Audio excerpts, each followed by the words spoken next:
after a hotly and significantly contested election for the president of the United States, that the leaders of this country would go out of their way to try to convince the voters that voting is equitable and fair. Instead, they're going out of their way to insist that it's a delusion to think that Biden didn't win fair and square, and that all of the atrocious laws for election integrity that were abused with ballots because of COVID should be enshrined permanently so that Democrats can figure out every way possible to collect votes even after they've lost. They'll have days to ballot harvest or go around the neighborhoods and get some more names without IDs and make up the difference. This is shocking. What's shocking to me is the indifference and the ignorance of 100 million Christians in the United States. We're coming to Easter. That Western civilization is under siege by a threat as serious as 9/11, except that the terrorists are now in office. And so you have to pay special attention on a program like this, on a station like this, on a channel like this, with Real America's Voice, because there are so few people that are cutting through the fog machine of propaganda that we have to take action. Now, action is what we're going to be talking about in this segment also. Things we can do other than hand-wringing news analysis. And I want to start with this insidious development with how the vaccine passport is emerging. You know, we've always been, those of us that are end-time enthusiasts that have read the Bible and have read these fiction works over the years, know that the Bible talks about this one world government and one world economy and global persecution of Christians, and that there's and it starts with some kind of a mark that forces you to be government followed and tracked, and it has all your data, your vital statistics, and your economics all tied into biotechnology. Well, my gosh, this pandemic is creating the perfect elixir for that opportunity for totalitarian leftists. I want you to listen to Dinesh D'Souza do a quick summary of what this vaccine passport means in terms of the precursor to totalitarian total control of your life in the United States this year. Now, most Americans, interestingly enough, don't have passports. Why? Because this is a free country. You should be able to move around and travel in the country and do business and go on vacation without somebody asking you to, quote, produce your papers. That's almost something that you see in third world countries, tyrannical countries, countries where sort of authentication is a prerequisite to being able to even function normally in your ordinary life. By and large, we haven't had to do that in this country. Now, very interestingly, the people who are pushing vaccine passports for Americans are the same people who don't want voter ID. These are the same people who don't want identification and proper procedures at the border. So they're loose with the border, and they're loose with voting, but evidently they want all Americans to show proof of vaccination in the form of this kind of either government-issued or government-coordinated passport. Now, for me, the idea of a vaccine passport brings up some sort of chilling historical parallels. When I was filming Death of a Nation a couple of years ago, I was in Germany, in Munich, and there's this huge plaza. It's called the Odeonplatz. 4 gigantic lions. I'll put up a little clip in a moment so you can see. This was a major Nazi checkpoint. Take a look.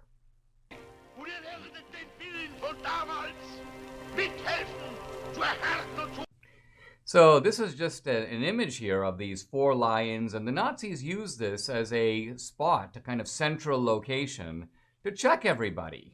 And of course, they had special mechanisms for checking the Jews. They wanted the Jews to be identified so they could then be segregated into ghettos, their rights denied, and so on. So this is the historical backdrop of this notion of marking, identifying, tattooing, and you may say passporting citizens, not traveling between one country and another, but within the country itself. So let me think about this for a second. It was, you could hear the chilling voice of Adolf Hitler over the square in Germany. And the classic joke, when we grew up, which was, do you have the papers? And so you'd have to be producing the papers of your Gestapo authorization to go in and travel, and then some government bureau.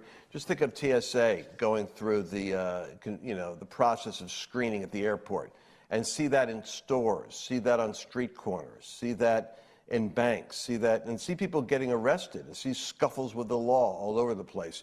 Because what they don't seem to understand is there's probably I'd say 50 million Americans who will not get this vaccine until they are convinced that the government can be trusted. And it's hard to trust a government that accuses you of being a terrorist when you are paying taxes and praying for your rulers.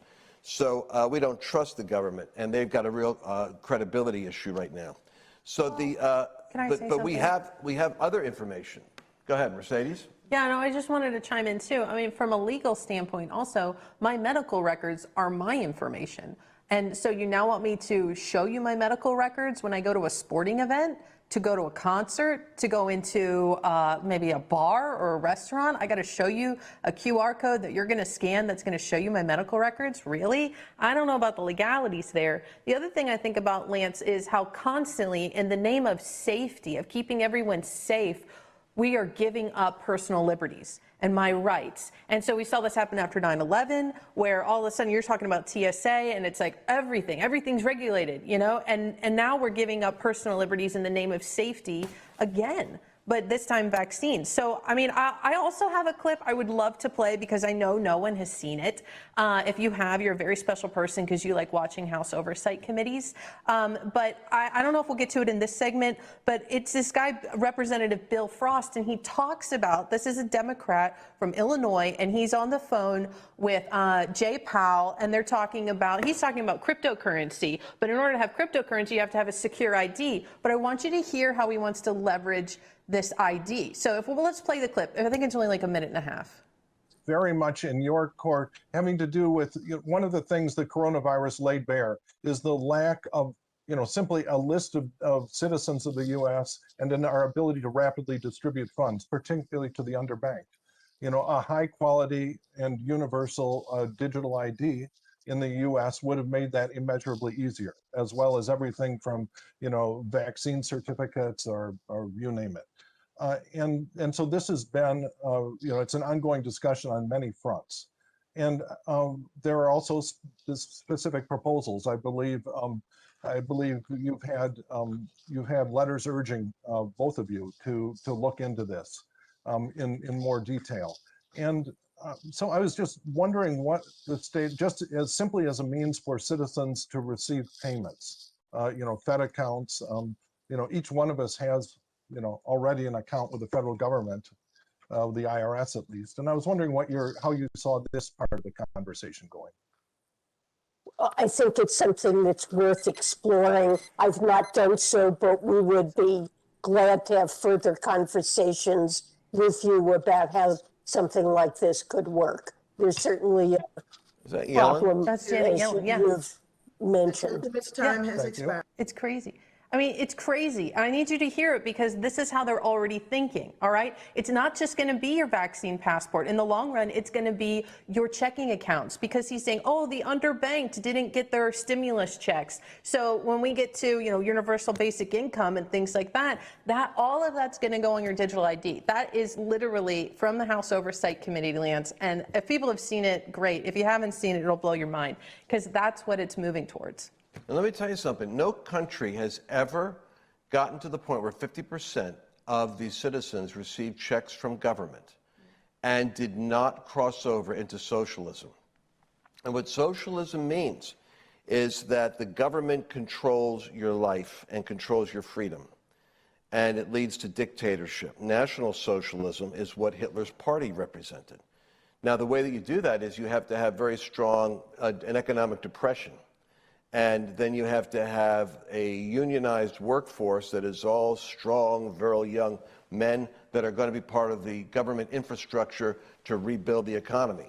And that's exactly what Biden and the Democrats have demonically come up with, to crash the economy with debt and then rebuild it with an infrastructure program that has taken 60% of the infrastructure in America now is private corporations, free enterprise, and the state.